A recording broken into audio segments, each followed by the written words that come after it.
Hey ho guys, what's up? Legend is here and finally इतने time के बाद we are back with another story time. तो भाई मेरे को बहुत रिक्वेस्ट आ रही थी कि भाई स्टोरी टाइम बनाओ, स्टोरी टाइम बनाओ, स्टोरी टाइम बनाओ, स्टोरी टाइम बनाओ। तो मैं आ गया स्टोरी टाइम के साथ।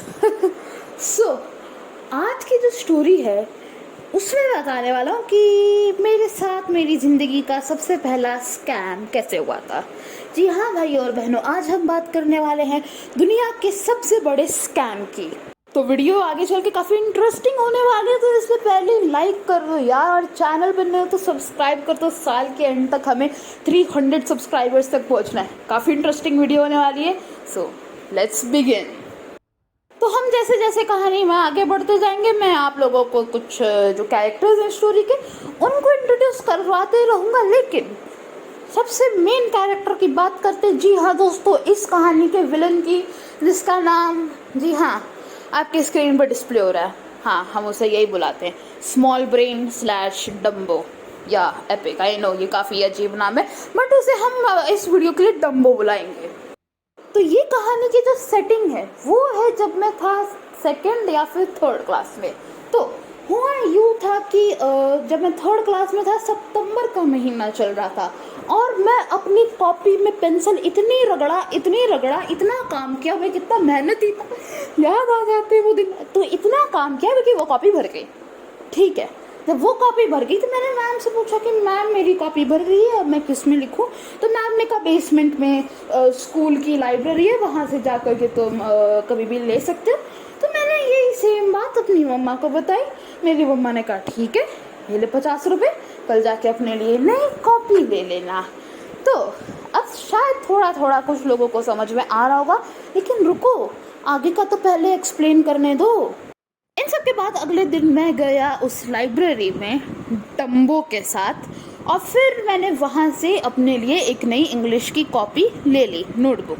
ठीक है, और वो नोटबुक थी 30 रुपये की, और मेरे पास थे 50 रुपये, और अब मेरे पास 20 रुपये बच गए। मैंने कहा कोई बात नहीं, ये 20 रुपये मैं वापस घर ले जाऊँगा।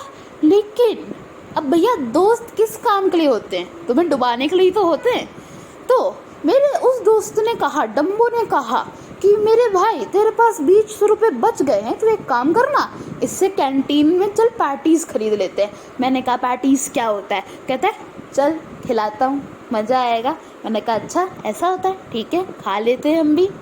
और उसी दिन मैं इंट्रोड्यूस हुआ कैंटीन से, और जब मैंने वो पैटी, मतलब 20 रुपये में 2 पैटी आती हैं, तो जब मैंने वो पैटी खाई मैंने कहा सही है, मान लो अगर कह रही मेरे को लंच अच्छा नहीं लगा और लंच पसंद नहीं आया तो मैं 20 रुपये लेकर के यहाँ से खा सकता हूँ। कहता बिल्कुल बिल्कुल खा सकता है।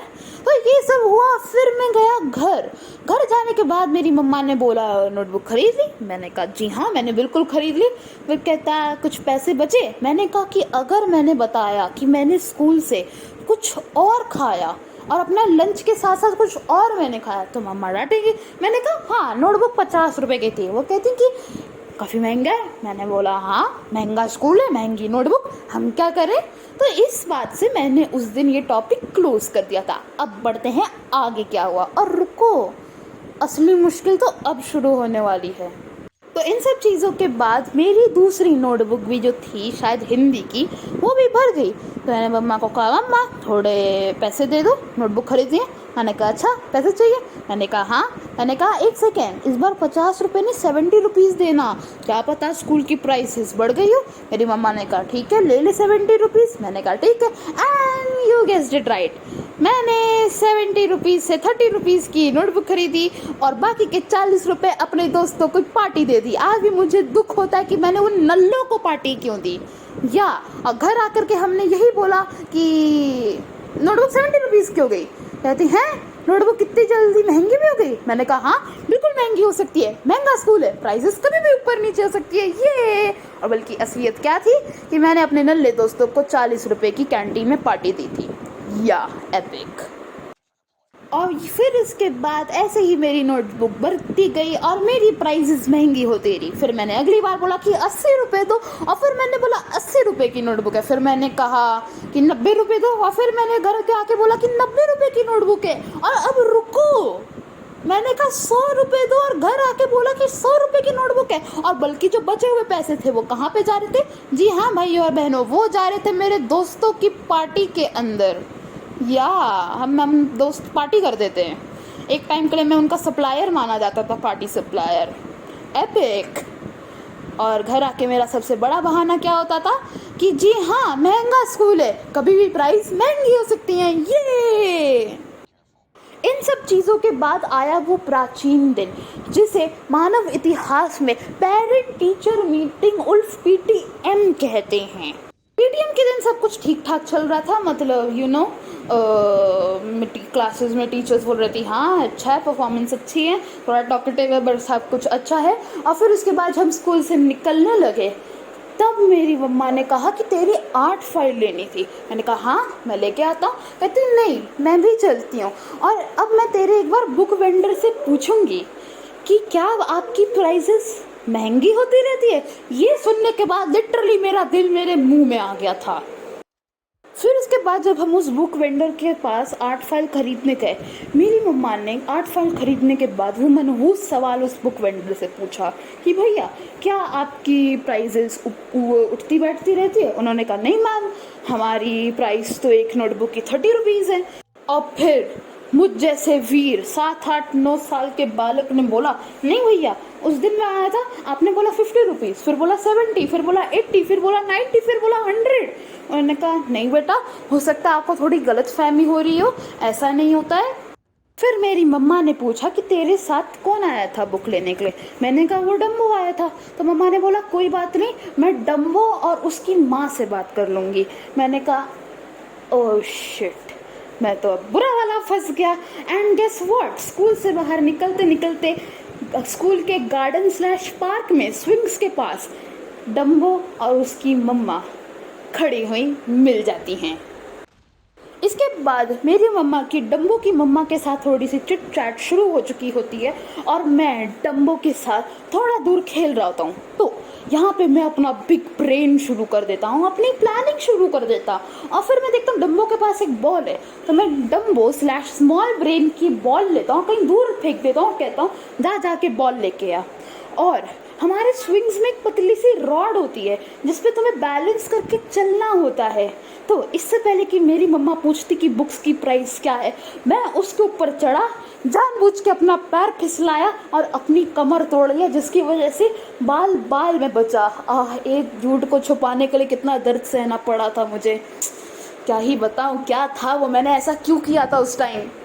लेकिन ऐसा बिग ब्रेन और ऐसा प्लानिंग स्ट्रैटेजी वाला दिमाग ऐसे नहीं आता। इसके लिए तुम्हें मेरी तरह 25 episodes of death note, 2-3 suspense वाली बुक्स, 5-6 मर्डर मिस्ट्री वाली मूवीज और 11 से 12 नल्ले दोस्त चाहिए ये करने के लिए।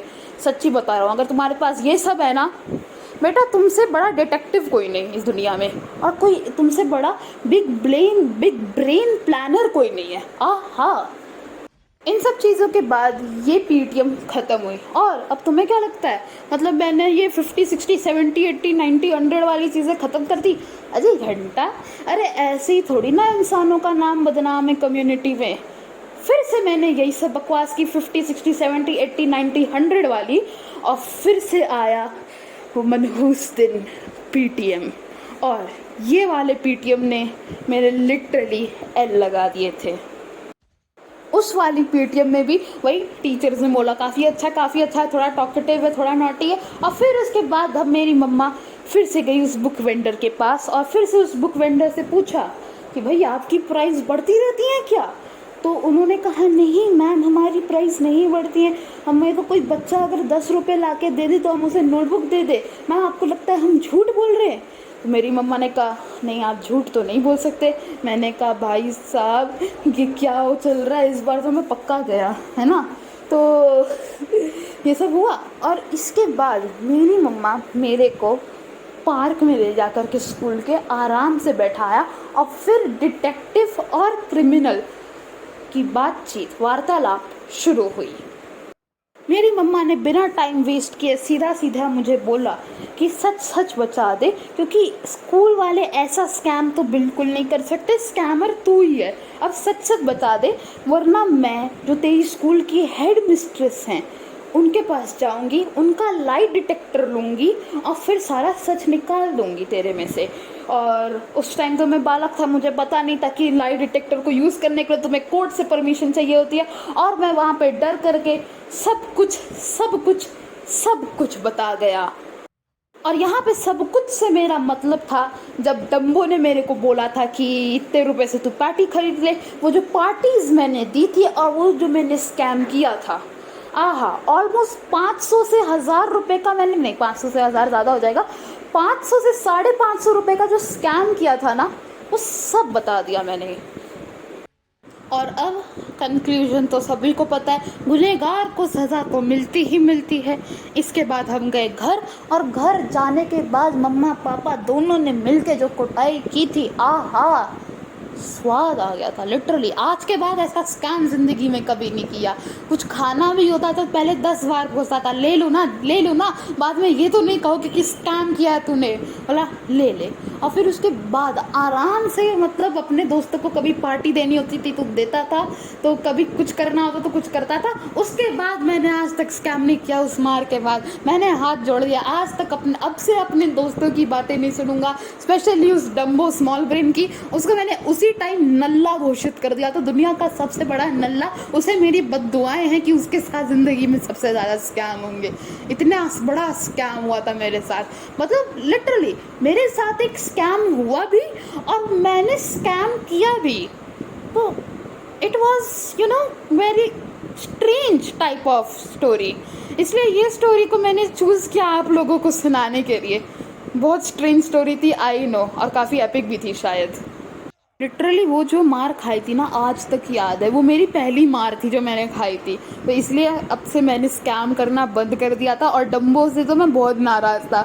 उसे तो मैंने मुंह पे जाके बोल दिया था, अबे डम्बो नूबड़े महानूब, तूने मेरे को पिटवा दिया, आज से तेरी बात नहीं मानूंगा मैं कभी भी। हट स्मॉल ब्रेन डम्बो। अब जो बड़े लोग देख रहे हैं वो तो पक्का पूरे मज़े ले लोगे, मज़े लो, कोई बात नहीं। लेकिन जो बालक देख रहे हैं, मुझे एक तो मैं सजेशंस दूंगा, अपने नल्ले दोस्तों की ना, अपने तुम्हारे नल्ले हो अच्छे हो कोई भी दोस्तों, कभी बात मत मानना। मेरा एग्जाम्पल ले लो, मैं भोला सा बच्चा अच्छा काम कर रहा था, मेरे को मेरे नल्ले दोस्त ने बिगाड़ दिया, मेरा पूरा सब कुछ अंग भंग करवा दिया, पूरा मेरे साथ स्कैम हो गया था। तो अपने नल्ले दोस्तों की बात कभी मत मानना, ये है स्टोरी का moral. So that's it for this video guys, I hope you enjoyed it. काफ़ी मेहनत लगी है इस वीडियो को बनाने के लिए, और ये स्टोरी तो मेरे को याद करने में भी काफ़ी टाइम लग गया था। तो मेरे को फाइनली, मैं सोच रहा था स्टोरी टाइम बनाऊँ, और फाइनली जाके स्टोरी टाइम मेरे को याद आ गई। तो काफ़ी मेहनत लगी है स्टोरी टाइम को बनाने में। तो यार थोड़ा सपोर्ट दिखाओ, वीडियो को लाइक कर दो, चैनल को सब्सक्राइब कर दो। साल के एंड तक हमें 300 सब्सक्राइबर्स पे पहुँचना है। तो I hope you enjoyed it, and I'll see you guys in the next video. Till that time, stay tuned and goodbye.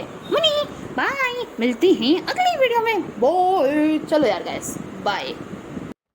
और जाते हुए बस मैं यही सलाह दूंगा कि अपने नल्ले दोस्तों की बातें कभी मत मानना। I mean, कभी नहीं। बाय, मिलते हैं अगली वीडियो में। और हाँ, थोड़ा सेंड का गेम प्ले बच गया तो वो एंजॉय करो। Bye.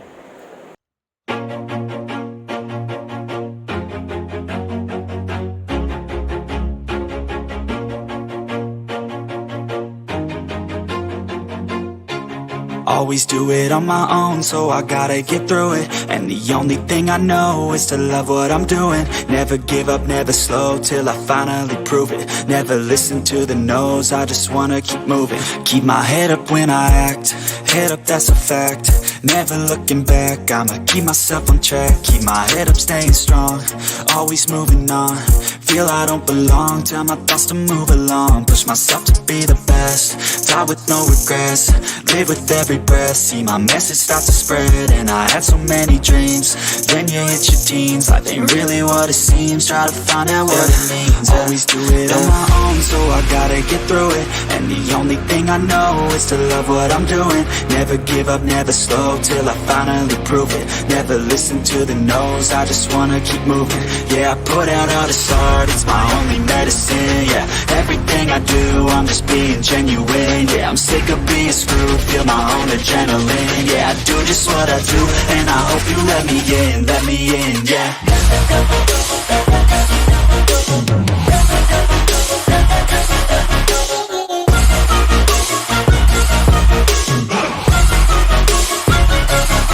I'm grateful, oh yeah, able, oh yeah, I'm stable, oh yeah, no label, oh yeah, you know me, I have only a path, I'm lonely, but damn, I'm going to I don't want no fake love, I want the real stuff. Everybody listen up, cause I'll only say it once. I'm gonna show you all the path, if you want it bad. I'm gonna show you where it's at, yeah, how you can get it back. Yeah, cause I ain't never done, I'll be number one. Working hella hard until I get just what I want, yeah. Rises like the sun, yeah, fatal like a gun. Shooters gonna shoot and I'm gonna shoot until I won, yeah. Always do it on my own, so I gotta get through it. And the only thing I know is to love what I'm doing. Never give up, never slow, till I finally prove it. Never listen to the no's, I just wanna keep moving. Yeah, I put out all this art, it's my only medicine, yeah.